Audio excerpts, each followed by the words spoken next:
المكتب التعاوني للدعوة والإرشاد وتوعية الجاليات بأبها.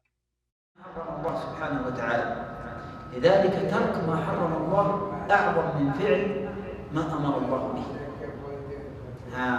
أين هذا الحديث؟ وكيف نطبقه؟ وأعطيكم مثال. يعني لو أن رجل جاءه مبلغ، مثلا مبلغ لا يجوز، من ربا، من حرام، من صدقة، من سرقة، من غير ذلك، وصل إليه هذا المبلغ، وصل إلى حسابه، هو لا يستحقه.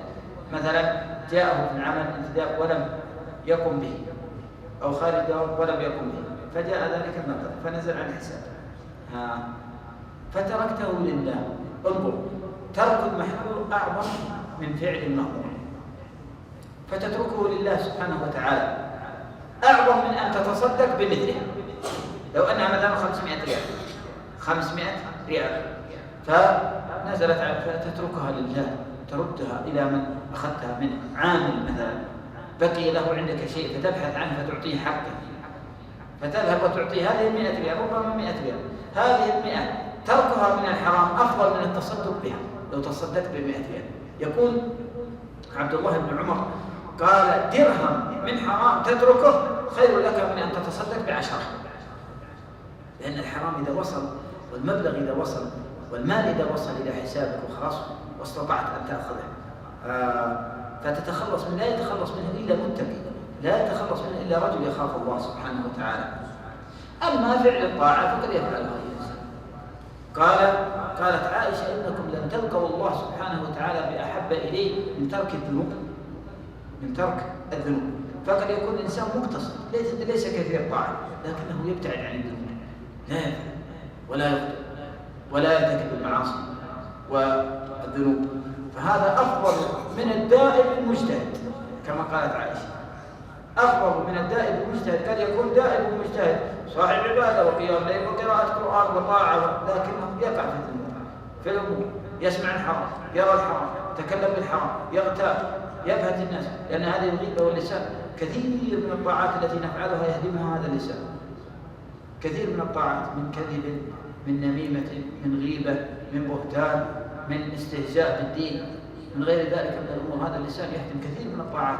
يتعب الإنسان نفسه بكثير من الطاعات ثم يهدمها بلسانه. كلام في الناس داء وذكر الله دواء. كلام في الناس هي واحدة من اثنتين إذا تكلمت فيها، حتى إما أن يكون فيه الأمر، يعني أن الأمر صحيح، هو فعل هذا الشيء، هو أخطأ ذلك الخطأ، فهي غيبة. وإن لم يكن فيه فهو بهتان، فأنت في كلا الحالين مذنب، ما دام أنك تكلمت ذلك الرجل بشيء يشين، أو بشيء خطأ، أو بشيء لا يرضي، أو بشيء لا يفلح، فتتكلم فيه. فإذا كان فيه الأمر فهي غيبة، وأنت كذلك مذنب، وهي من كبائر الذنوب. فإن لم يكن فيه وأتيت بهذا الأمر وبهته وأبصرت به ذنبا لم يفعله، فهو بهتان، وهو أعظم من الغيبة. فلذلك ذكر الناس اتركوا، ذكر الناس والكلام في أعراضهم والكلام في قفاهم كما يقولون، يعني مصيبة يهدم الحسنات. يقول علي بن أبي طالب في تعريف التقوى، قال: التقوى هي الخوف من الجليل، والعمل بالتنزيل، والاستعداد ليوم الرحيل، والرضا من الدنيا بالقليل. سأله رجل، قالوا: ما التقوى يا إمام علي بن أبي طالب؟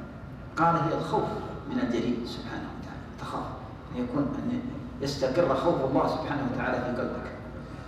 قال: الخوف من الجليل، والعمل بالتنزيل، العمل بما جاء عن رسول الله صلى الله عليه وسلم، وبما جاء في كتاب الله سبحانه وتعالى،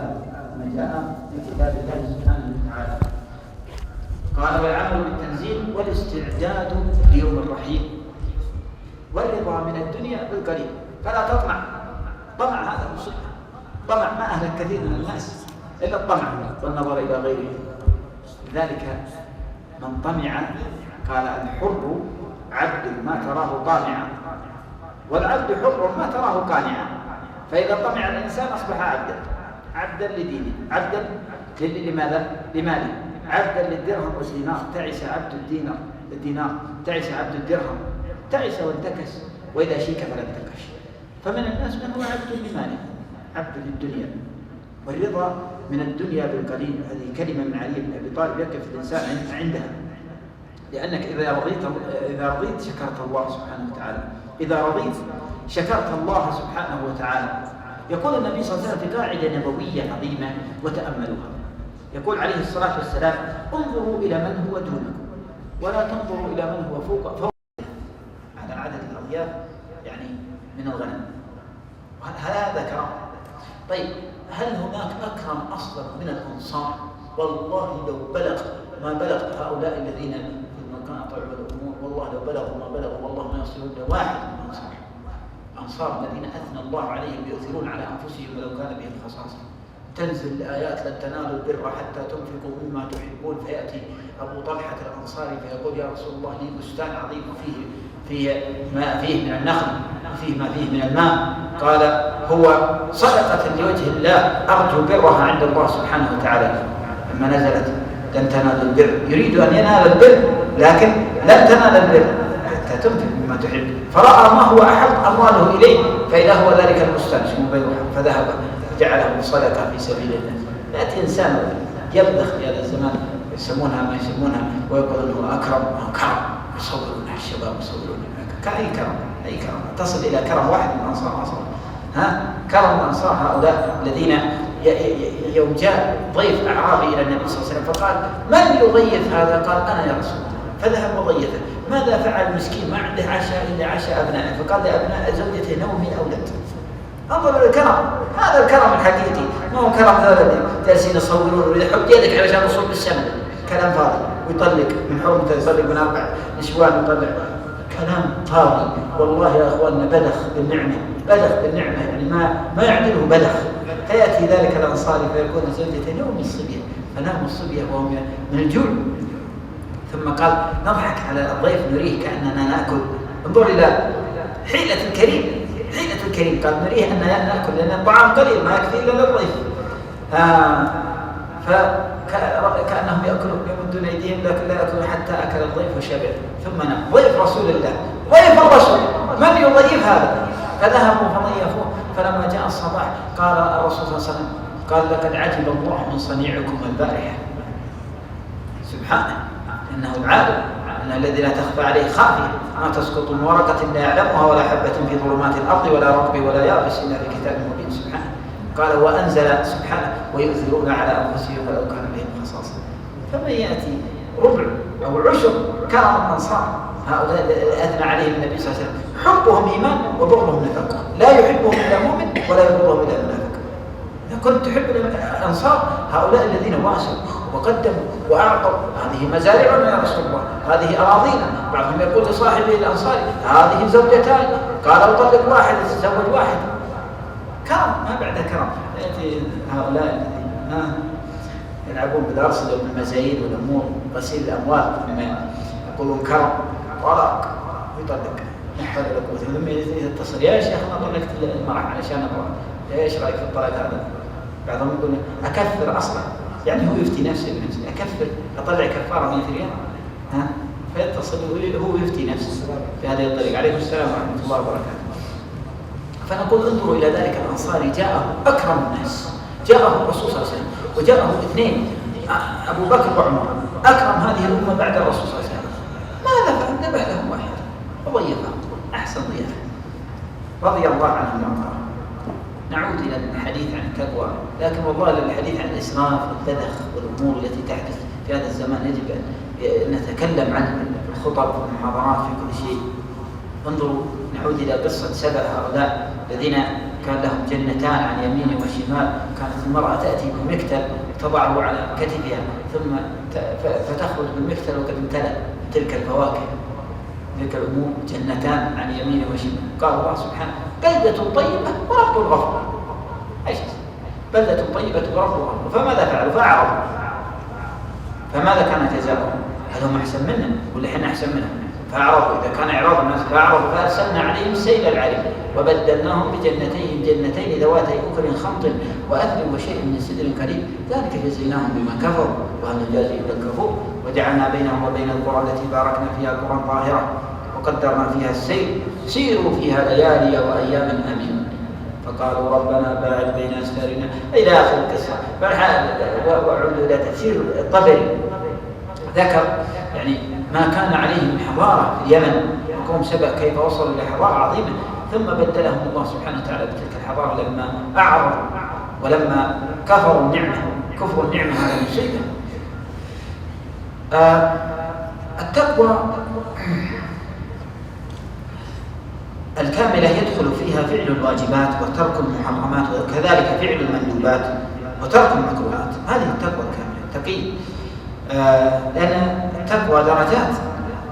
جاء رجل إلى إبراهيم بن أدهم، يعني إذا كان إنسان ما يستطيع أن يتقي، ما يستطيع أن يتقدم، تأمل في أمور يعني علاج تفكير، تفكر فيه قليلا. فقال إني أعصي الله وأكثر من معاصي ولا أستطيع أن أترك هذا الذنب. قال فإذا كنت تريد أن تعصي الله فاعصي الله في غير أرضه، في مكان غير أرضه. هذا النعم. كيف تعصيه؟ كيف تعصي الملك وأنت في بساطه وأنت في قصر؟ ما أستطيع. قال لا أستطيع. قال فإذا كنت لابد أن تعصي الله قال فاعصيه ولا تأكل من رزقه، لا تأكل من رزق الناس. قال كيف أستطيع؟ هذه الثالثة. قال إذا كنت تريد أن تعصي الله سبحانه وتعالى فاعصيه في مكان لا يراك، لا يراك سبحانه وتعالى. قال هذه لا نستطيع. هذا الرابع. قال إذا كنت تريد أن تعصي الله سبحانه وتعالى فإذا جاء ملك الموت قل له لا تقبض روحي، سوف أبقى فترة حتى أتوب وأجدد التوبة وأستغفر. قالوا هذه لا نستطيع. قال فإذا كنت تريد أن تعصي الله لابد. خامسة قال إذا جاءك زبانية جهنم يريدون أن يأخذوك إلى جهنم قل لن أذهب معكم سوف أذهب إلى الجنة. قالوا هذه لا أستطيع. قال فإذا لا تعصي سبحانه وتعالى. فإذا كنت لا تستطيع، إذا كنت في أرض تأكل من رزقه ويراك حين تعصي ولا تستطيع أن تمتنع من ملك الموت ولا تستطيع أن تمتنع عن زبانية جهنم، كيف تعصي الله سبحانه وتعالى؟ لكن الإنسان قد يذنب، قد يكون لديه أخطاء. قال إنكم تذنبون بالليل والنهار وأنا أغفر الذنوب جميعا فاستغفروني أغفر لكم. فلا بد الإنسان يستغفر ما دمنا أننا مذنبون، ما دمنا أننا مخطئون. فالله سبحانه وتعالى هو الذي يقول يا عبادي إنكم تذنبون بالليل والنهار، أنا وأنت تذنبون بالليل والنهار وأنا أغفر الذنوب جميعا فاستغفروني أغفر لكم. فلا بد أن نستغفر الله سبحانه وتعالى في كل وقت. إن الحسنات يذهبن السيئات ذلك ذكرى للذاكرين. يقول مجاهد قال التقوى هي أن يطاع الله فلا يعصى، وأن يذكر فلا ينسى، وأن يشكر فلا يكفر.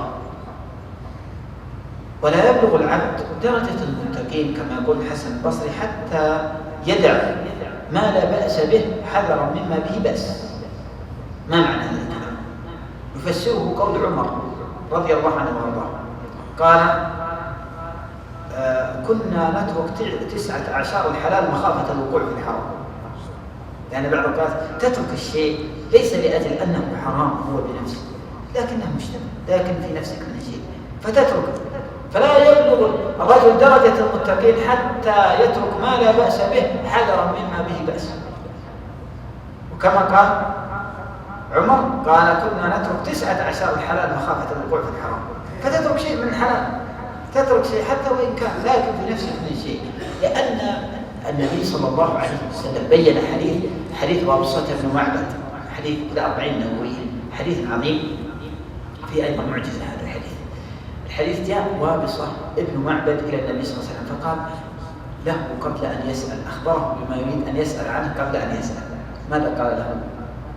قال جئت تسأل عن الإثم والبر. تعرفون حديث 40 نووية. فقال جئت تسأل، أخبره بما يريد أن يسأل عنه قبل أن يسأل. مثلا أتاني رجل الآن وقفنا أقول أنت تريد تسأل عن كذا فأخبره قال أنت جئت تسأل عن البر والإثم. قال نعم يا رسول الله. قال البر حسن الخلق والإثم ما حاك في نفسك وكرهت أن يطلع عليه الناس. فالإثم هو ما حاك في نفسك، يعني ما تردد وتلذذ في قلبك ولم تطمئن إليه النفس، فالإثم هذا هو، وكرهت أن يطلع عليه الناس. فإذا توفر هذا الشيء في معاملة أو في بيع أو في شراء، يعني يتردد في نفسك، يعني بعضهم يتردد في نفس هذا البيت ما يرتاح له، باع سيارة الواحد ثم ذاك باعها ثم أراد أن يشتريها الأول ولا زال في ذمة ذلك المبلغ، يعني قسطها مثلا. سؤال أحد سأل في الأمس فقال قسطت لشخص سيارة ثم وجدته يبيعها في السوق، فهل أشتريها منها أو لا أشتريها؟ يعني ما دام أنك سألت في نفسك شيء، في نفسك حرج.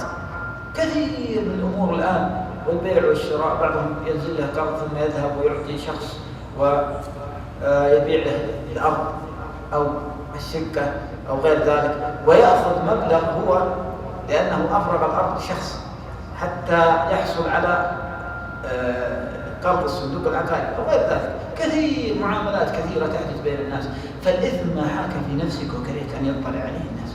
فإذا رأيت معاملة وتوفر فيها هذين الشرطين، لأن النبي صلى الله عليه وسلم بين الإثم، قال الإثم ما هو؟ بينه بأمرين، ما هما؟ الأول ما حاك في نفسك، تجد نفسك ما ارتاحت لهذا البيع والشراء، ما قبلته، هذا الأمر الأول.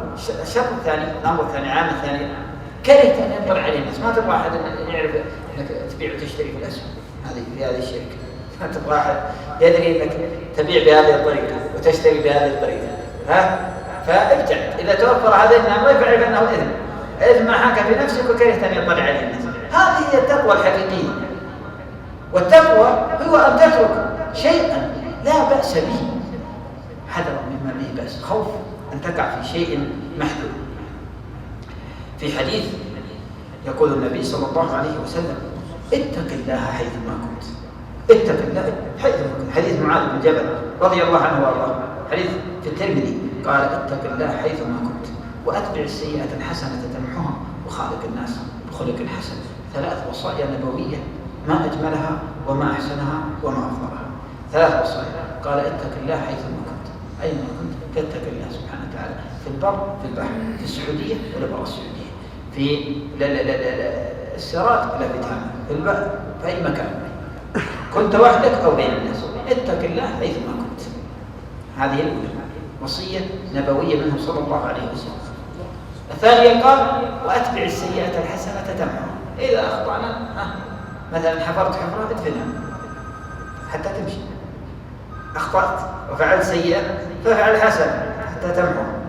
أتبع السيئة الحسنة تمحها، فإذا أخطأنا نتبعها بحسنة تمحها، فإذا أخطأنا وأذنبنا نتبعها بحسنة وتمحها، وهكذا. خلق الإنسان هكذا، لا بد أن تخطئ، كل ابن آدم خطأ، ما دمنا أن نخطئ فأتبعها بحسنة.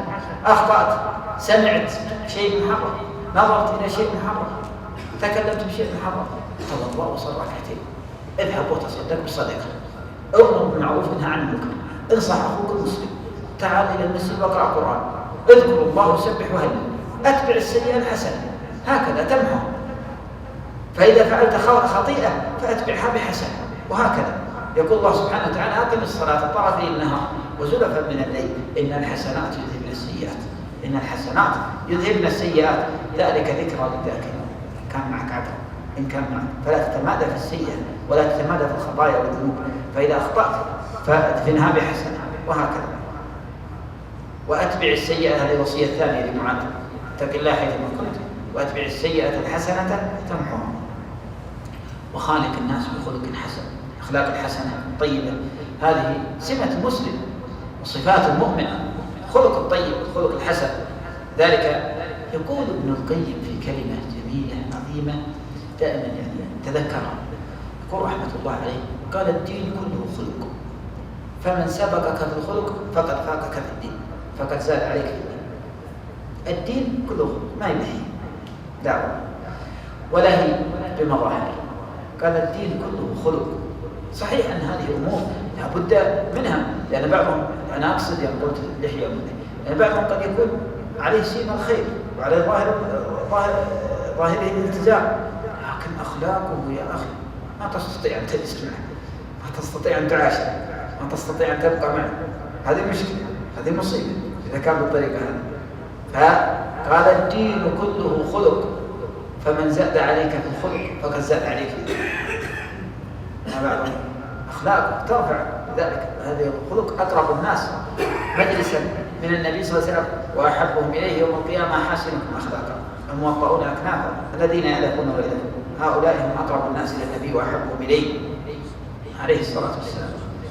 كذلك فإن حسن الخلق يبلغ بالرجل درجة الصائم القائم، الصائم الذي يصوم النهار ويقوم الليل ويكثر من العبادة بالخلق الحسن تبلغ درجة هذا، ويبلغ كمال الإيمان ويبلغ تمام الإيمان بإذن الله سبحانه وتعالى. إن الرجل ليدرك بحسن الخلق درجة الصائم القائم، ومن فقد استكمل الإيمان كما قال عليه الصلاة والسلام.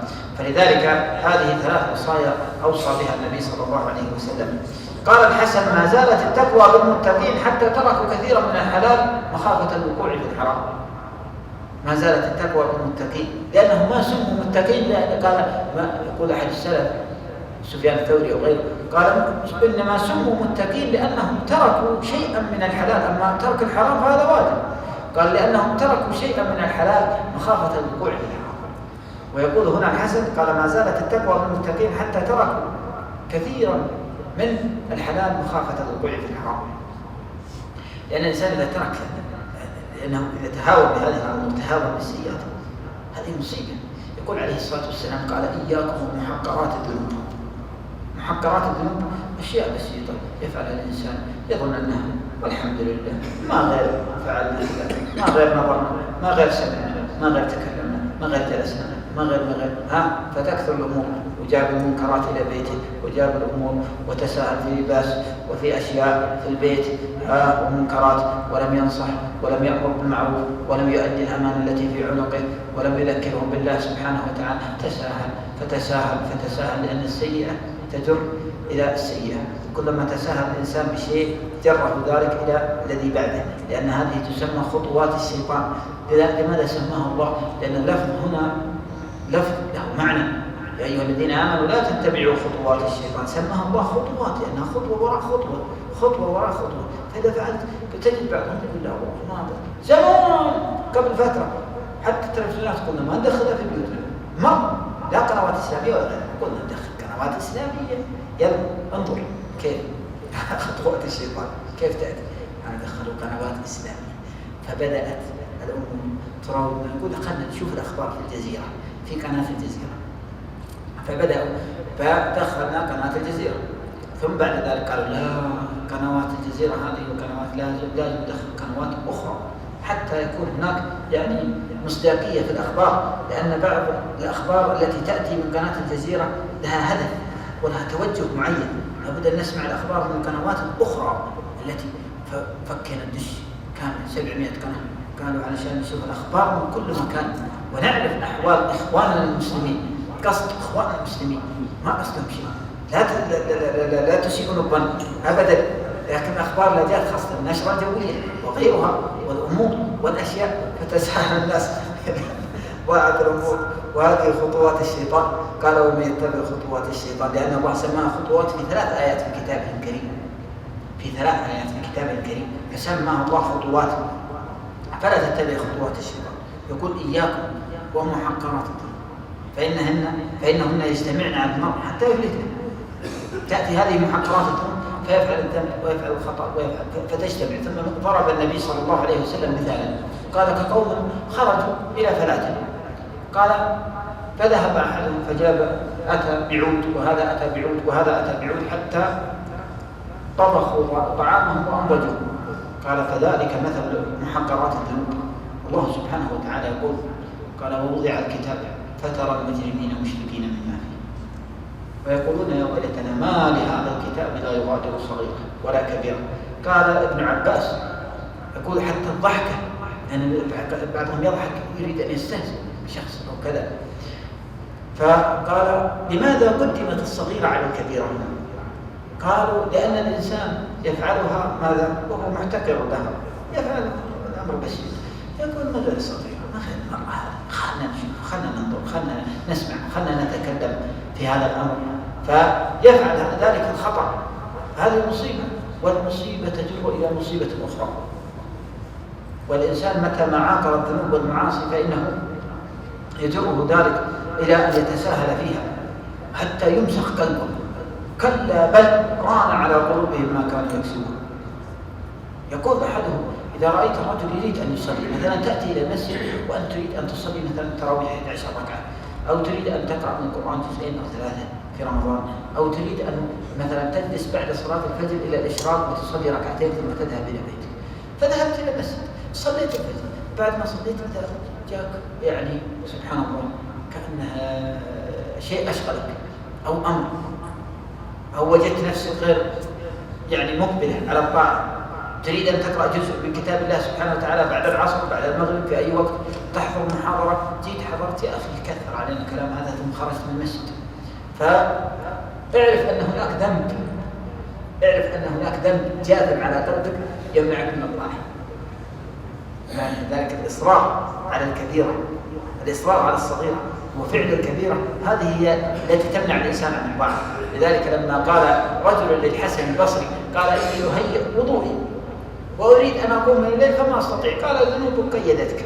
الذنوب هذه تقيد الإنسان من فعل الطاعة، ما يستطيع الإنسان يأتي إلى المسجد، والله يا بعضهم أتحدى إذا كان مرابي أو رجل يفعل الكبائر ويستطيع أن يجلس المحاضرة من المغرب للعشاء، تجده يجلس بعد المغرب شوي قلبه مرة، خرج من المسجد شيء أشغله وموجته أفكار لا إله إلا الله، فخرج من المسجد ما يجد في نفسه. يأتي إلى المسجد يريد أن يقرأ من القرآن ساعة، يقرأ مثلا بعد صلاة العصر بعد صلاة الفجر، أو يقرأ من كتاب الله أو يذكر الله أو يسبح أو يهلل، جاء فتح المصحف قرأ صفحة نصف صفحة، فجت الأفكار هذه والأمور والأشياء وأشغله الشيطان وقلبه من قبل، رد المصحف مكانه وخرج من المسجد. ما الذي منعه؟ هناك أمور، هذه الذنوب يا عباد الله، هذه هي الذنوب. يقول صلى الله عليه وسلم إذا أذنب العبد ذنبا نكت في قلبه نكتة سوداء. هذه أمور معنوية، هذه أمور وأشياء والله يعرفها العارفون بالله سبحانه وتعالى، يعرفها المتقون، يعرفها الأتقياء، يعرفها الصالحون. بعضهم يقول يا أخي إيش نكتة سوداء ونكتة بيضاء، إيش الكلام هذا؟ من فين أتيت به؟ انظر إلى القلب، تعال بالمجهر، ما في كلام الله، إنها أمور وهي حاصلة. قال إذا أذنب العبد ذنبا نكت في قلبه نكتة سوداء، فإذا تاب واستغفر صقل قلبه، فإذا أذنب نكت في قلبه نكتة سوداء، فإذا تاب واستغفر صقل قلبه، وهكذا. فالنبي صلى الله عليه وسلم بين أن هذه الذنوب تمنع الإنسان. رأيت الذنوب تميت القلوب وقد يورث الذل إدمانها، وترك الذنوب حياة القلوب وخير لنفسك عصيانها، خير لنفسك عصيانها. إذا أردت الطاعة فاعصي هواك. أرسل عمر بن عبد العزيز الخليفة إلى الحسن البصري فقال له أريد منك يعني نصيحة أو شيء أو كلمة ينفعني الله بها. قال له اعصي هواك والسلام، اعصي هواك والسلام بس، لأنك إذا اتبعت هواك، لأن الهوى ما سمي هوى، قالوا لأنه يهوي بصاحبه، لأنه يهوي بصاحبه في النار أو يهوي بصاحبه في الذنوب والمعاصي وفي أمور وأشياء ما يعلم بها إلا الله سبحانه وتعالى. ما سمي هوى إلا لذلك. أفرأيت من اتخذ إلهه هواه وأضله الله على علمه وختم على سمعه وقلبه وجعل على بصره غشاوة فمن يهديه من بعد ذلك. إذا وصل الأمر إلى هذه أن الله ختم على سمعه وقلبه وجعل على بصره غشاوة، ما يصل النور أبدا ولا يصل الخير. لما نزل قوله سبحانه وتعالى يا أيها الذين آمنوا اتقوا الله حق تقاته ولا تموتن إلا وأنتم مسلمون، شق ذلك على الصحابة، قالوا ومن يتق الله حق تقاته. ثم نزلت بعدها فاتقوا الله ما استطعتم، يعني كأنها ناسخة لها، اتقوا الله ما استطعتم. أما اتقوا الله حق تقاته، حق التقوى لن يستطيع أحد، حتى شق ذلك على الصحابة لما نزل قوله يا أيها الذين آمنوا اتقوا الله حق تقاته. والمتقين هم المقبولون عند الله سبحانه وتعالى. يقول سبحانه إنما يتقبل الله من المتقين، فلا يقبل إلا من متق، فلا يقبل إلا من متق له سبحانه وتعالى. هذا عمر يمس بالليل. عمر بن الخطاب رضي الله عنه كان يعني العسة كانت في عهد عمر. العسة قبل فترة يعرف الشيبان كان في عسة في مكة يسمونهم عسة، وفي جدة وفي الرياض في المناطق يسمونهم عسة، يعسون في الليل. في بعضهم يتعين في العسة، فين متعين فين توظفت في العسة. العسة هؤلاء يعسون في الليل. فهذه من عهد عمر بن الخطاب كانوا يعسون، كان عمر يخرج يعس الليل، والليل إذا عسى يقول سبحانه وتعالى، فيخرج وقف عند بيت، فإذا بهم امرأة وابنتها، فقالت المرأة لابنتها، قالت اخلطي الماء اللبن بالماء حتى يزيد ونذهب ونبيعه غدا في السوق. فقالت البنت، قالت عمر قد نهى عن ذلك أن نخلط الماء باللبن. فقالت لها وما يدريك، ما يدري عمر يسمع سبحان الله، عمر يسمع الخطاب ويسمع هذا الحوار الذي يدور بينهم. فقالت وما يدري عمر في بيته. قالت الفتاة الصبية، قالت لكن رب عمر يسمعنا، نغش ما يسمع، نغش المسلمين ونضع الماء في اللبن. فلما جاء في الصباح أخذ ابنه عاصم وذهب إلى تلك المرأة وذهب يخطب تلك البنت التقية لابنه عاصم رضي الله عنه وارضاه، وتزوجها عاصم ثم ولدت له بنتا، ثم ولدت عمر بن عبد العزيز الخليفة الذي يسمى الخليفة الخامس. وانظروا إلى ثمرات التقوى كيف تؤتي أكلها ولو بعد حين. ثمرات التقوى، هذه المرأة متقية تخاف الله، قالت لكن رب عمر رب عمر سبحانه وتعالى. صحيح أنه قد تخلط شيء من الماء اللبن تذهب وتبيعه تغش المسلمين، لكن عمر نهى عن ذلك. فقالت عمر ما يدري، قالت البنت لكن رب عمر يعلم ويسمعنا ويرانا سبحانه وتعالى. فهذه هي التقوى الحقيقية، أن تعمل بطاعة الله سبحانه وتعالى على نور من الله تخشى عقاب الله، وأن تترك نواهي الله سبحانه وتعالى على نور من الله تخشى عقاب الله سبحانه وتعالى. هذه هي التقوى. يقول ابن المعتز خل الذنوب صغيرها وكبيرها ذاك التقى، واعمل كماش فوق أرض الشوك يحذر ما يرى، لا تحكرن صغيرة إن الجبال من الحصى، لا تحكرن صغيرة إن الجبال من الحصى. ذهب عمر بن الخطاب يوما فوجد كعب الأحبار. كعب الأحبار هذا رجل من أحبار اليهود من علمائه، أسلم في عهد عمر، وقيل أنه تابعي وليس بصحابي، لم يدرك النبي صلى الله عليه وسلم، يعني أسلم بعد وفاة النبي، كان من أحبار اليمن. جاء وأسلم، فلما أسلم كان عنده من علم الكتاب من التوراة، وكان صاحب يعني فصاحة ووعظ ويذكر الناس. يقول يوم لعمر، قال له بعد أن جمع الصحابة، قال عظنا يا كعب، قال اعمل يا عمر، فوالله الذي لا إله إلا هو لو جئت يوم القيامة بعمل 70 نبي لخشيت أن لا تنجو مما ترى من الأهواء. كلمة عظيمة تهز الجبال. يقول كعب لعمر، يقول اعمل فوالله لو جئت يوم القيامة بعمل 70 نبي لخشيت أن لا تنجو مما ترى من الأهواء والخوف. فيوم من الأيام عمر وهو سائر في طريقه وجد كعب الأحبار، قال يا كعب الأحبار ما هي التقوى؟ والكلام ما هي التقوى؟ قال أمررت بواد وفيه شوك؟ قال فماذا فعلت؟ قال تحفزت وشمرت. قال فتلك التقوى، هذه هي التقوى، أن تبتعد، يعني كأنك بين شوك، كأنك بين فتن، خاصة في هذا الزمن، فتخشى وتشمر وتتحفز وتبتعد عن كل ما يعيق سيرك إلى الله سبحانه وتعالى. هذه هي التقوى. نوح بن مريم، يعني نذكر قصتين أو ثلاثة ثم نعود إلى نوح بن مريم.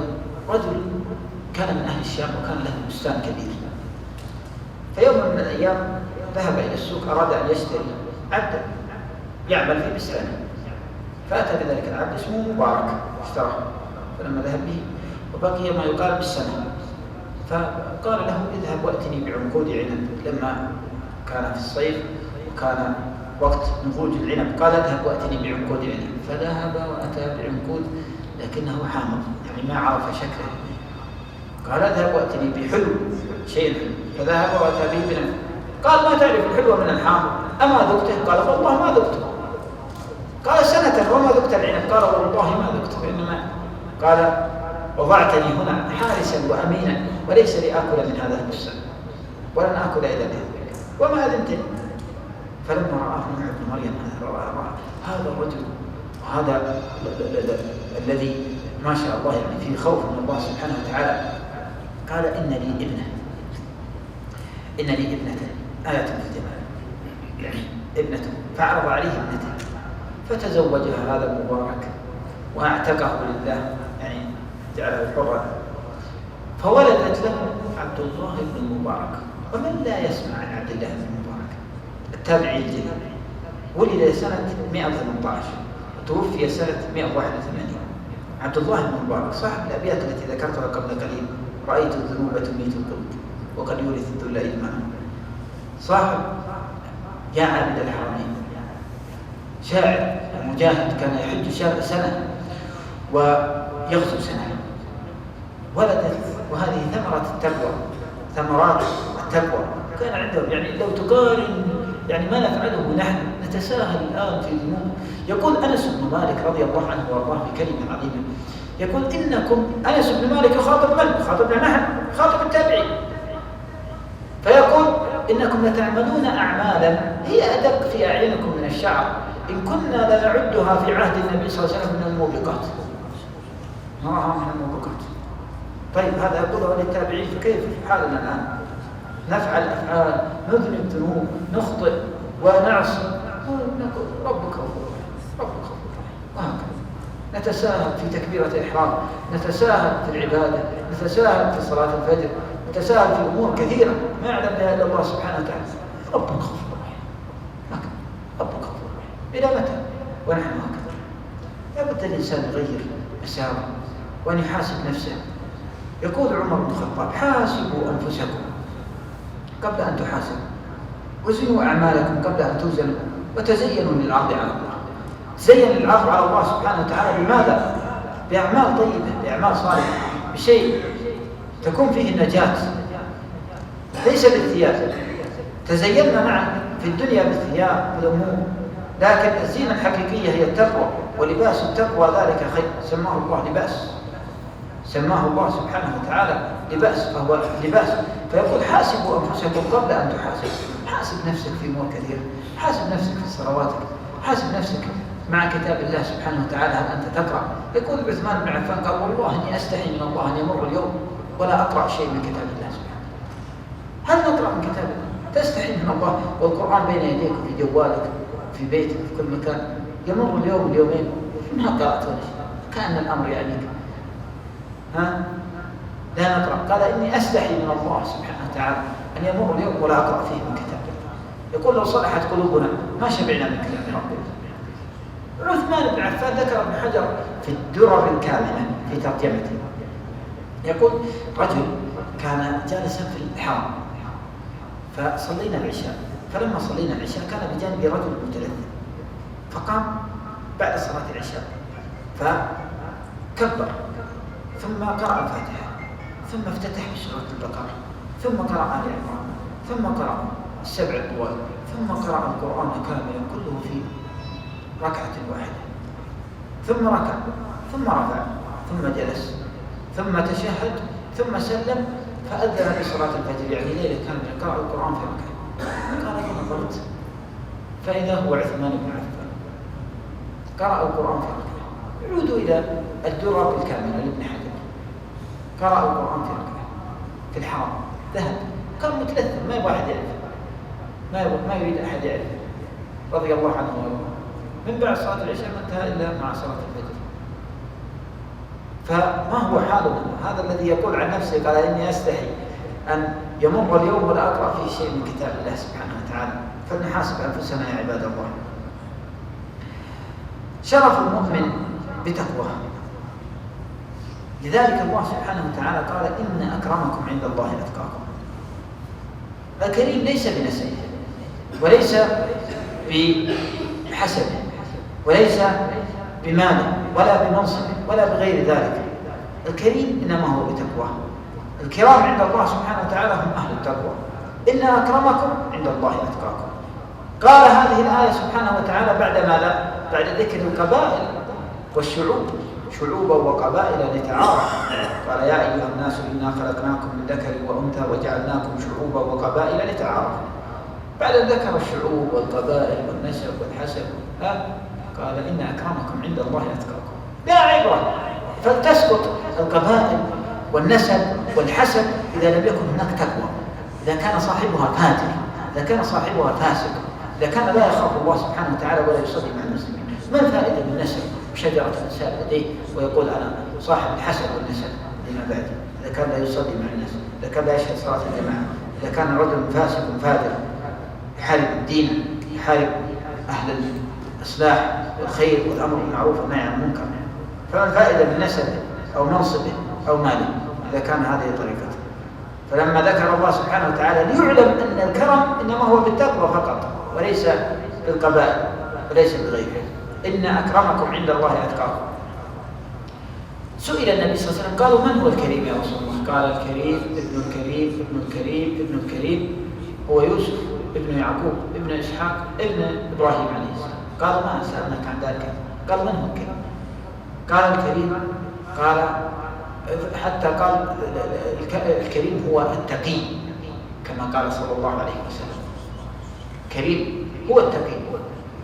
فشرف الإنسان ومنزلته ومكانته هي بتقواه، هي بخوفه من الله سبحانه وتعالى، هي بتقربه وبطاعته وبعبادته، ليس بماله ولا بنفسه. التقوى هي وصية الله للأولين والآخرين، ولقد وصينا الذين أوتوا الكتاب من قبلكم وإياكم أن اتقوا الله. هذه وصية الله سبحانه وتعالى للأولين والآخرين من لدن آدم إلى آخر من يخلق. فعليك بتقوى الله سبحانه وتعالى والعمل بوصيته. قال الإمام أحمد: التقوى هي ترك ما تهوى لما تخشى. وقيل هي عمل القلب هي علم القلب بقرب الرب. التقوى هي علم القلب بقرب الرب سبحانه وتعالى، فهو أقرب إلينا من حبل الوريد. والتقوى وصيته صلى الله عليه وسلم لما أخبر النبي صلى الله عليه وسلم بأمور وأشياء وفتن تحدث في آخر الزمان، فقالوا لعلها وصية مودع فأوصنا يا رسول الله. فأوصاهم قال: أوصيكم بتقوى الله والسمع والطاعة ولو أمر عليكم عبد حبشي رأسه كأنه زبيب. أوصاهم أولا قال: أوصيكم بتقوى الله والسمع والطاعة. لماذا السمع والطاعة؟ لأنه يعرف في آخر الزمان سيكون هناك أمور وخروج وأشياء وناس يدعون للخروج على الحكام وفتن. فقال: أوصيكم لأن أصلا بداية الحديث حديث ذكر فيه الفتن وما يحدث في آخر الزمان وأمور وأشياء تحدث في آخر الزمان، فقالوا لعلها وصية مودع فأوصنا يا رسول الله. قال: أوصيكم بتقوى الله، وصية الأولى. قال: والسمع والطاعة. والسمع والطاعة ولو أمر عليكم عبد حبشي رأسه كأنه زبيبة.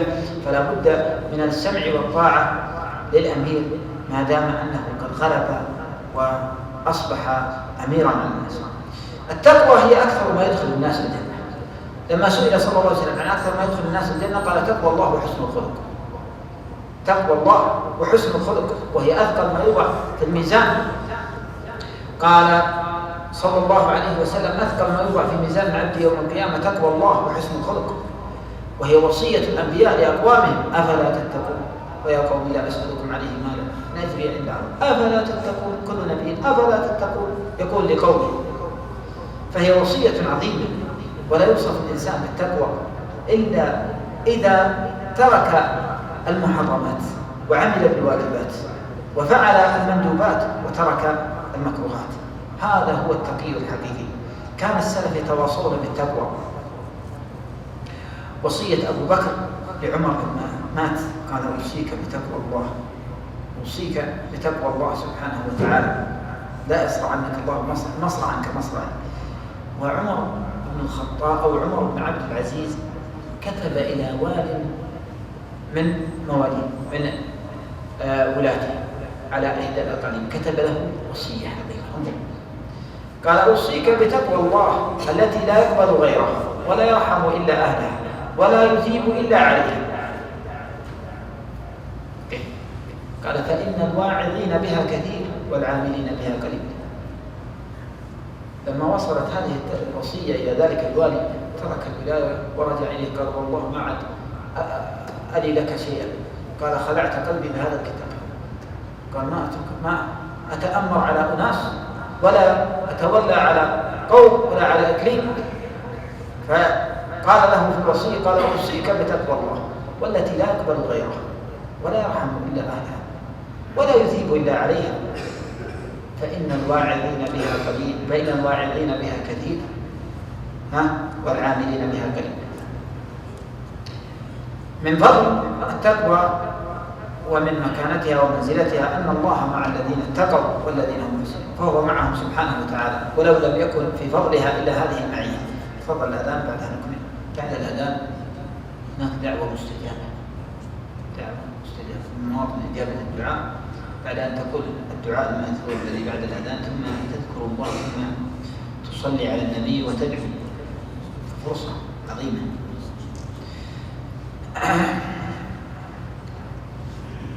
يقول علي بن أبي طالب: ارتحلت الدنيا مدبرة وارتحلت الآخرة مقبلة ولكل واحدة منها بنون، فكونوا من أبناء الآخرة ولا تكونوا من أبناء الدنيا، فإن اليوم عمل ولا حساب وغدا حساب ولا عمل.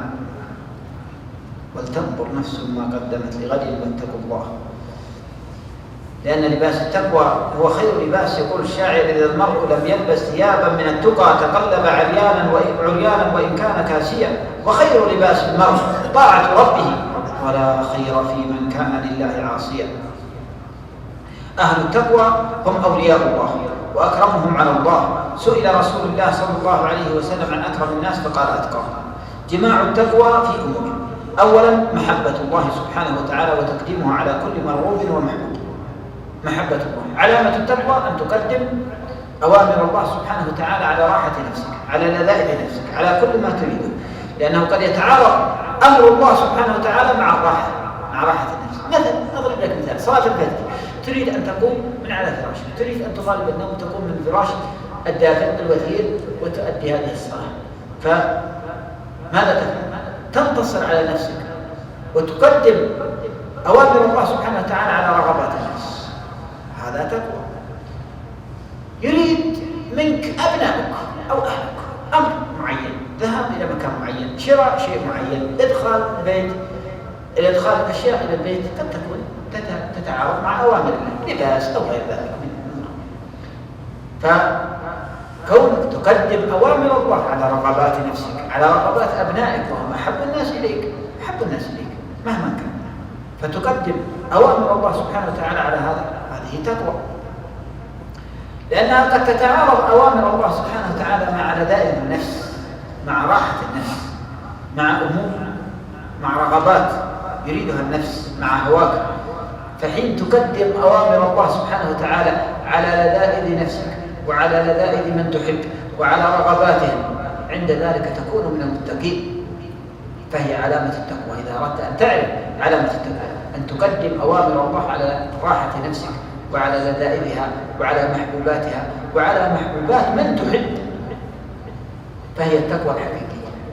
في حديث قدسي يروى يقول الله سبحانه وتعالى: وعزتي وجلالي، يقول الله سبحانه وتعالى: وعزتي وجلالي ما من عبد آثر هواي على هواه، يعني قدم مراد الله وأوامر الله على لذائذ نفسه وراحتها، على لذائذ نفسه ورغباتها.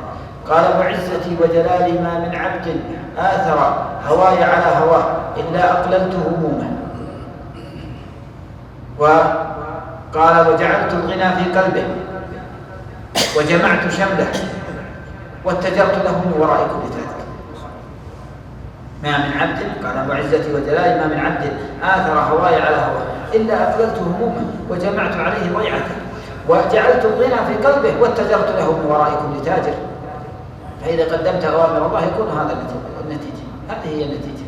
فعليك أن تقدم أوامر الله ونواهيه. كذلك من علامات المتقين مراقبة الله، وأن تستحي من الله حق الحياء. استحيوا من الله حق الحياء. قال: كلنا نستحي يا رسول الله. قال: ليس ذلك.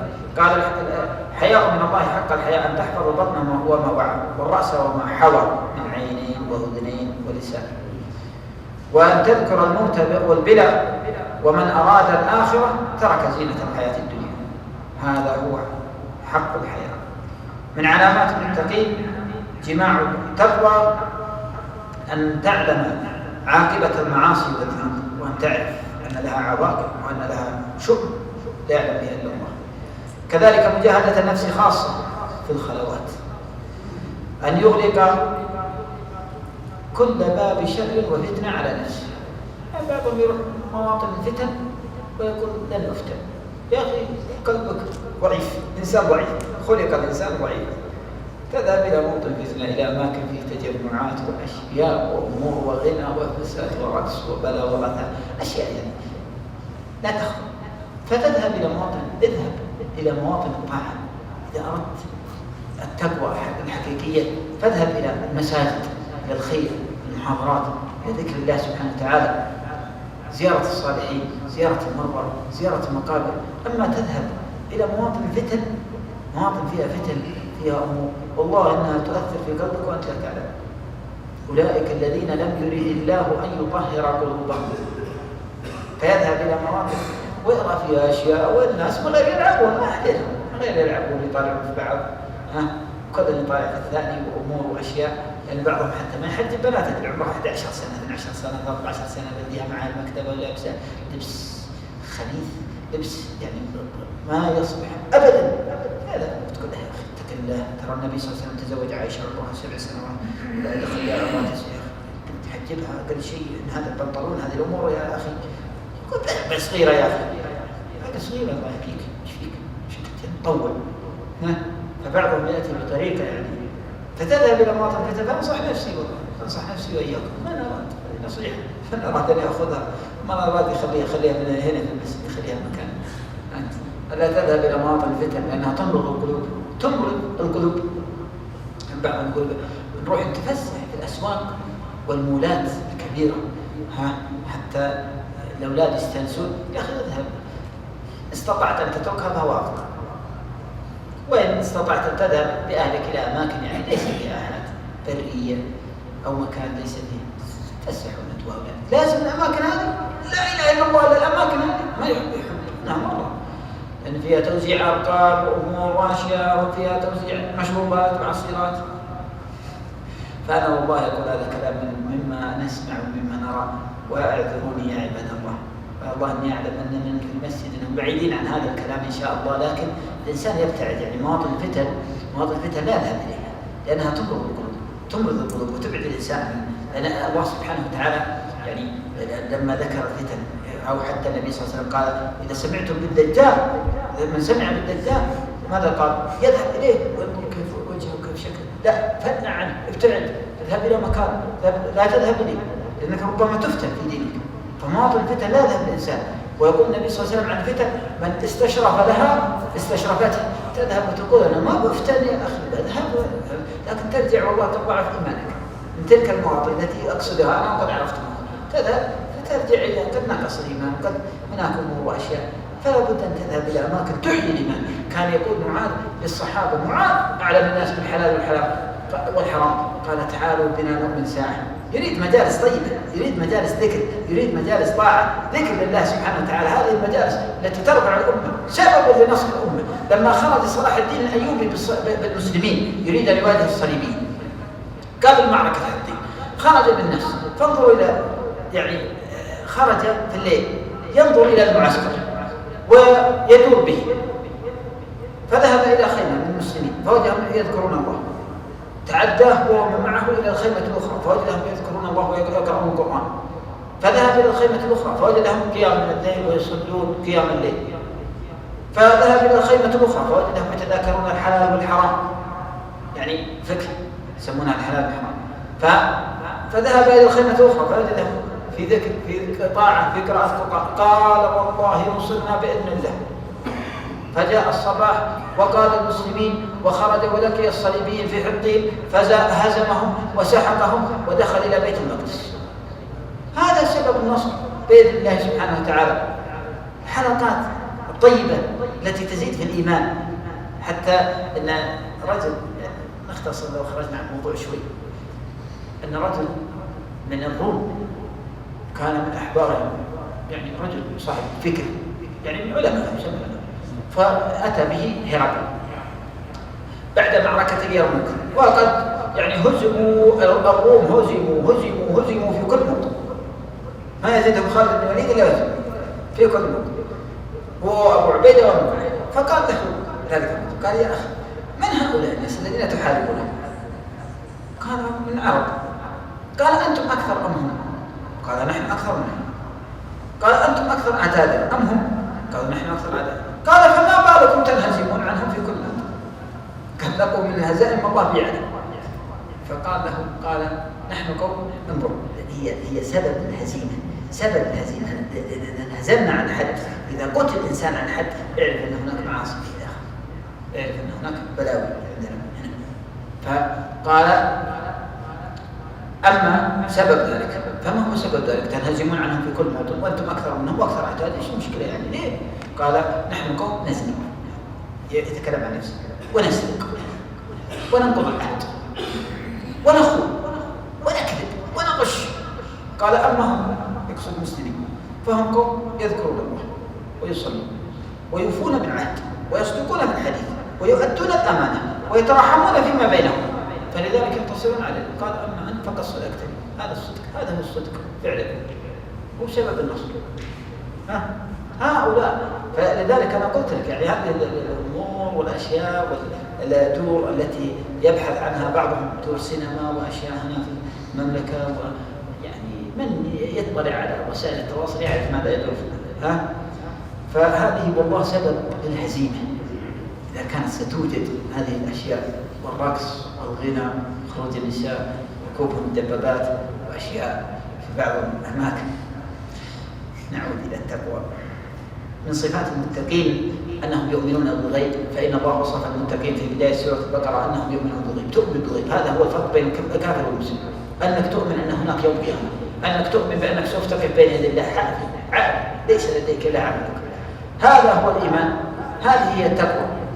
صفات المتقين أنك تؤمن بالغيب، تدري أن هناك ملائكة يروننا ومعنا، تدري أن هناك كتب ورسل، وأن هناك جنة، وأن هناك نار وأنبياء، وأن الجنة حق والنار حق، وأن الساعة آتية لا ريب فيها، وأن الله يبعث الموتى كلهم. هذا هو الإيمان. لذلك وصف الله المتقين الذين يؤمنون بالغيب، هذا هو الإيمان بالغيب. لولا القيامة، يقول عمر، لولا القيامة لكان غير مطر، لولا القيامة لكان غير مطر، لأن الإنسان ما يمنعه ويحدث إنه يخاف أن يلقى الله سبحانه وتعالى. فمن كان يرجو لقاء الله فليعمل عملا صالحا ولا يشرك بعبادة ربه أحد. ترجو لقاء الله، تعرف أنك فمن كان يرجو لقاءه سبحانه وأنك سوف تلقاه تقف بين يديه. صفات المتقين العفو والصفح، وإن تعفوا وتصفحوا وإن تعفوا أقرب للتقوى، أنك تعفو عن المسلمين، تغفر، تتجاوز عن سيئاتهم، لا تبحث عن أخطاء. العفو أقرب للتقوى. فمتى ما كان الإنسان يكثر من العفو حتى على أبنائك، بعضهم سبحان الله ما ينسى 20 سنة وهو له في جاره ما يكلمه، ليه يا أخي والله أنا وقف سيارته قدام بابنا ما أدري كم ولا كلمه ولا يدخل بيته. فبعضهم يقول المسلم ليس هذا شأنه أبدا، ليس هذا شأنه. خذ العفو وأمر بالعرف وأعرض عن الجهل. أنهم من صفات المتقين أنهم لا يقارفون الكبائر ولا يصرون على الصغائر. من صفات المتقين تحري الصدق، والذي جاء بالصدق وصدق به أولئك هم المتقون. من صفات المتقين تعظيم شعائر الله سبحانه وتعالى، تعظيم شعائر الله. ذلك ومن يعظم شعائر الله فإنها من تقوى القلوب. كل ما كان من شعائر الله، حتى المصحف تعظيمه، كونك تعظم شعائر الله، تعظم اسم الله سبحانه وتعالى في كل شيء، تعظم شعائر الله في دخول المسجد، تربية أبنائك. إذا دخلت المسجد تأدبوا يا أبناء، هذا بيت الله سبحانه وتعالى. تعظيم شعائر الله. ذهبت إلى مكة، ذهبت إلى الأماكن المقدسة للمشاعر، تعظيم شعائر الله فإنها من تقوى القلوب. كل أوامر الله تعظم شعائر الله. فيبدأ ذلك من تربية أبنائك فإنها من تقوى القلوب. من التقوى كذلك تحري العدل، اعدلوا هو أقرب للتقوى. ومن ثمرات التقوى المخرج من الضيق والرزق. يقول سبحانه ومن يتق الله يجعل له مخرجا. ضاقت فلما استحكمت حلقاتها فرجت وكنت أظنها لا تفرج. يأتي الفرج من الله، تضيق بك ابنك أو قريبك في سرطان، في هموم، في ضيق دين، غير ذلك من مضائق الدنيا، من مصائبها، من بلاويها. يكيد لك الناس، يفترون عليك، يتكلمون فيك، يريدون فيجعل الله المخرج، يأتي المخرج من الله سبحانه وتعالى. إذا كنت من المتقين ومن يتق الله يجعل له مخرجا، فإذا كنت من المتقين فسوف يجعل الله لك مخرج. قال والله لو أطبقت السماوات والأرض على رجل، يقول ابن عباس، لو أطبقت السماوات والأرض كلها على رجل متقي لجعل الله له من بينها فرجا ومخرجا كلها. يقول في حديث، يقول الله سبحانه وتعالى قال وعزتي وجلالي ما اعتصم بي عبد فكادته السماوات والأرض إلا جعلت له من بينها فرجا ومخرجا. لو كل من في الأرض يكيدون بك، كلهم يكيدون بهذا الرجل فجعل الله له من بينها فرجا ومخرجا، فرج ومخرج. وفي قصص الأنبياء عبرة. فالمخرج من الضيق للمتقين، كذلك التيسير في كل أمر، ومن يتق الله يجعل له من أمره يسرا. تيسير العلم، واتقوا الله ويعلمكم الله. إطلاق نور البصيرة، يبصر الله قلبك وعلمك ويزيدك علم وحفظ وخير وبركة. قال سبحانه إن تتقوا الله يجعل لكم فرقانا ويكفر عليكم سيئاتكم. فإذا اتقيت الله سبحانه وتعالى يجعل لك فرقان. ما هو الفرقان أصلا؟ تفريق بين الحق والباطل. كونك تفرق بين الحق والباطل وتعرف الصحيح من السبيل. نصر الله للمتقين ومحبته، إن الله يحب المتقين. البركة للمتقين، ولو أن أهل القرى آمنوا واتقوا لفتحنا عليهم بركات من السماء والأرض. البشرى لهم في الدنيا وفي الآخرة، ألا إن أولياء الله لا خوف عليهم ولا هم يحزنون. فوصفهم سبحانه قال الذين آمنوا وكانوا يتقون لهم البشرى في الحياة الدنيا وفي الآخرة. ما تفسير لهم البشرى؟ ذكر كثير من المفسرين أن النبي صلى الله عليه وسلم قال لهم البشرى في الدنيا، قالوا الرؤيا الصالحة يراها المؤمن أو ترى له البشرى، لهم البشرى. تفسير هذه الآية في سورة يونس قال ألا إن أولياء الله لا خوف عليهم ولا هم يحزنون الذين آمنوا وكانوا يتقون لهم البشرى في الحياة الدنيا. فما هي البشرى التي في الدنيا؟ قالوا الرؤيا الصالحة يراها المؤمن أو ترى له. كذلك من تقوى من ثمراتها ومن الحفظ من كيد الأعداء ومكرهم. بلى إن تصبروا وتتقوا لا يضركم كيدهم شيئا، لا يضركم كيد مهما كان مهما بعد، ولا يحيق المكر السيء إلا به. لأنهم يكيدون ويقولون ما يفعلون ويخونون ويغدرون ويتعاملون بخبث. ماذا يريدون أصلا منك إذا كانوا يريدون المكر بك؟ قال بلى إن تصبروا وتتقوا لا يضركم كيدهم شيئا. حفظ الله سبحانه وتعالى للمتقي في ذريته وفي أبنائه. قال سبحانه وتعالى وكان أبوهما صالحا، إن الله يحفظ الرجل الصالح في أبنائه وفي أهله وفي ذريته. وقد ذكرنا قصة عبد الله بن مبارك مع المرأة يوم زوجه نوح بن مريم، زوجه لابنته، هذا رجل متقي، فوجد له ثمرة هذا التقوى عبد الله بن مبارك. كذلك قصة من التي ذكرناها قبل قليل، قصة عمر بن الخطاب مع المرأة لما قال لا تشوب الماء باللبن، فزوجها لابنته فكان من ذريته عمر بن عبد العزيز. فالله سبحانه وتعالى يحفظ الرجل الصالح المتقي. وتجد بعض الأسر سبحان الله من الله الرجل الصالح وأبناء صالح، جد وأبناء وأبناء أبناء، كل أسرة صالحة. ما الذي جعلهم يتوارثون هذا الصلاح كله؟ توارثون من أين جاءت؟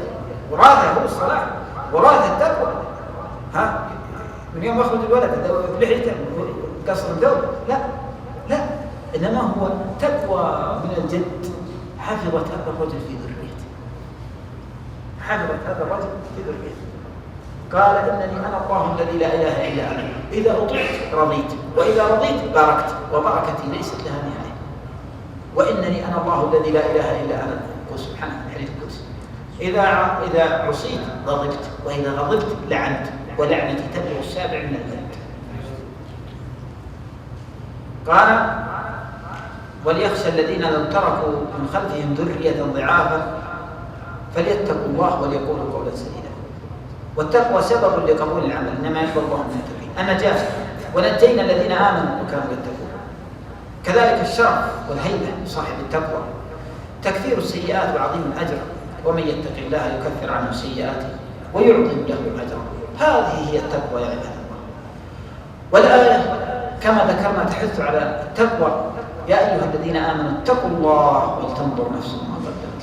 تنظر نفس سماه الله سبحانه وتعالى قال غد، كأنه غدا، كأن هذا اليوم غد. قال إنهم يرونه بعيدا ونراه قريبا. المؤمن ماذا يقول؟ ينظر كأن أجله سوف يفتئ أهله، لأنه يستعد، يصلي صلاة طيبة، يصلي صلاة مودع، ما يدري حتى إذا كان له مثلا عند الناس تجده يوصي، لأنه ما يدري متى يفتئ أجله.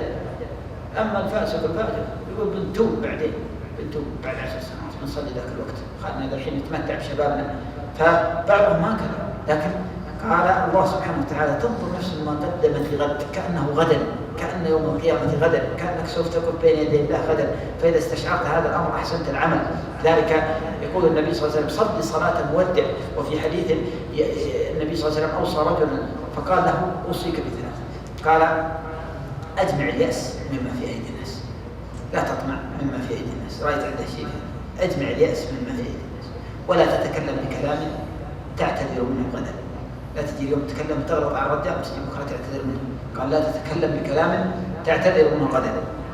قال هو صلي صلاة من لا يظن أن يصلي غيره. فإذا صليت الصلاة مثلا الآن العشاء وربما يصلى عليه صلاة الفجر، فصليتها صلاة مودع، فتحسنها وتؤديها بخشوع وخضوع وسنن وأركان وواجبات تؤديها لله سبحانه وتعالى، فتكون صلاة يعني ليست كصلاة رجل يعني يسوف بالتوبة ويسوف بأنه سوف يعيش مئات السنين وعشرات السنين. فإذا استشعر الإنسان هذا قال تنظر نفس ما قدمت، ثم كرر سبحانه وتعالى واتقوا الله إن الله خبير بما تعملون.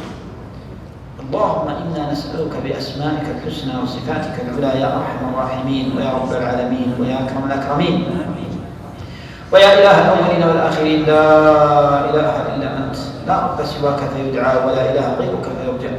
اللهم إنا عبادك مذنبون مقصرون مخطئون، اللهم إنا نسألك أن تعفو عنا يا رب العالمين. اللهم اغفر لنا يا أرحم الراحمين، اللهم اغفر لنا يا أرحم الراحمين، اللهم اغفر لنا يا أرحم الراحمين، اللهم تجاوز عنا يا أكرم الأكرمين. اللهم يا من يسمع كلامنا ويرى مكاننا ولا يخفى عليه شيء من حالنا، لا إله إلا أنت يا رب يا أكرم الأكرمين، يا سميع الدعاء، يا عظيم الرجاء، يا رب الأرض والسماء. نسألك اللهم أن تغفر لنا ما قدمنا وما أخرنا، اللهم اغفر لنا ما قدمنا وما أخرنا، اللهم اغفر لنا ما قدمنا وما أخرنا وما أسررنا وما أعلنا وما أنت أعلم به منا. أنت المقدم وأنت المؤخر، لا إله إلا أنت. اللهم بيض وجوهنا يوم تبيض وجوه وتسود وجوه، اللهم أصلح لنا الظاهر والباطن يا رب العالمين. اللهم ربنا ظلمنا أنفسنا وإن لم تغفر لنا وترحمنا لنكونن من الخاسرين. عاملنا بما أنت أهله ولا تعاملنا بما نحن أهله، عاملنا بكرمك وجودك وإحسانك وفضلك يا رب العالمين. اللهم بدل سيئاتنا حسنات، اللهم بدل سيئاتنا حسنات، اللهم بدل سيئاتنا حسنات. اللهم اعف عنا واغفر لنا وارحمنا يا رب الأرض والسماوات. اللهم تجاوز عنا يا كريم، اللهم تجاوز عنا يا أرحم الراحمين. اللهم اغفر لنا وارحمنا يا رب العالمين. اللهم من لنا سواك، لا ملجأ ولا منجا منك إلا إليك، لا مفر ولا محيط يا رب العالمين، لا حول ولا قوة إلا بك. نسألك اللهم أن تغفر لنا يا رب العالمين. اللهم اغفر لنا، اللهم اغفر لنا، اللهم اغفر لنا، اللهم اغفر لنا وتجاوز عنا يا رب العالمين. اللهم إنا عبادك قد اجتمعنا في بيت من بيوتك، اللهم اجعل جائزتنا في هذا المجلس يقال لنا انصرفوا مغفورا لكم قد بدلت سيئاتكم حسنات. اللهم اغفر لنا يا رب العالمين، اللهم تجاوز عنا يا أرحم الراحمين. اللهم قد اعترفنا بذنوبنا وخطايانا، اللهم فاغفر لنا وارحمنا يا رب العالمين.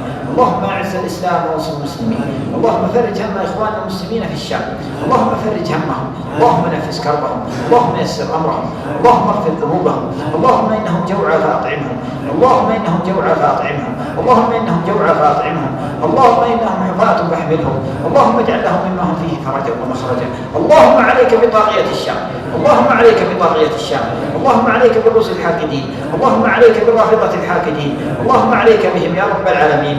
اللهم اجعل لإخواننا المسلمين من أهل السنة فرجا ومخرجا عاجلا غير آجل، اللهم اجعل لهم مما هم فيه فرجا عاجلا غير آجل يا رب العالمين. اللهم فرج هم إخوان المسلمين في العراق، اللهم فرج همهم، اللهم نفس كربهم، اللهم يسر أمرهم. اللهم عليك بالرافضة الحاقدين، اللهم عليك بالرافضة الحاقدين. اللهم أرنا فيهم عجائب قدرتك، اللهم أرنا فيهم عجائب قدرتك. اللهم عليك بهم فإنهم لا يعجزونك يا رب العالمين. اللهم إنا ندرأ بك في نحورهم ونعوذ بك من شرورهم. اللهم إنا ندرأ بك في نحورهم ونعوذ بك من شرورهم. اللهم ثبت أقدام جنودنا المرابطين. اللهم ثبت أقدامهم وانصرهم على عدوك وعدوهم يا رب العالمين. اللهم من أراد بلاد الحرمين بسوء اللهم فأشغله في نفسه ورد كيده في نحره يا رب العالمين. اللهم من أرادنا وأراد الإسلام والمسلمين بسوء اللهم فأشغله في نفسه يا رب العالمين. اللهم أصلح أحوالنا وسدد أقوالنا ويسر أمورنا واغفر ذنوبنا واستر عيوبنا. اللهم لا تصرفنا من مقامنا هذا إلا بذنب مغفور وسعي مشكور وعمل صالح متقبل مبرور. اللهم إنا نعوذ بك من دعوة لا يستجاب لها. اللهم لا تردنا خائبين. اللهم لا تردنا خائبين. أنت أكرم الأكرمين، خزائنك ملأى ويدك السحاء الليل والنهار. اللهم فاغفر لنا وارحمنا وتجاوز عنا. اللهم تجاوز عنا. اللهم تجاوز عنا. اللهم تجاوز عنا واغفر لنا وارحمنا. اللهم لا تردنا خائبين. أتيناك للجود يا ذا الغنى وأنت الذي لم تزل محسنا وعودتنا كل خير عسى يدوم الذي منك عودتنا. فما في الغنى أحد مثلكم وفي الفقر لا أحد مثلنا. سبحانك اللهم وبحمدك نشهد أن لا إله إلا أنت نستغفرك ونتوب إليك. وصلى الله وسلم على سيدنا نبينا محمد. السلام عليكم ورحمة الله وبركاته.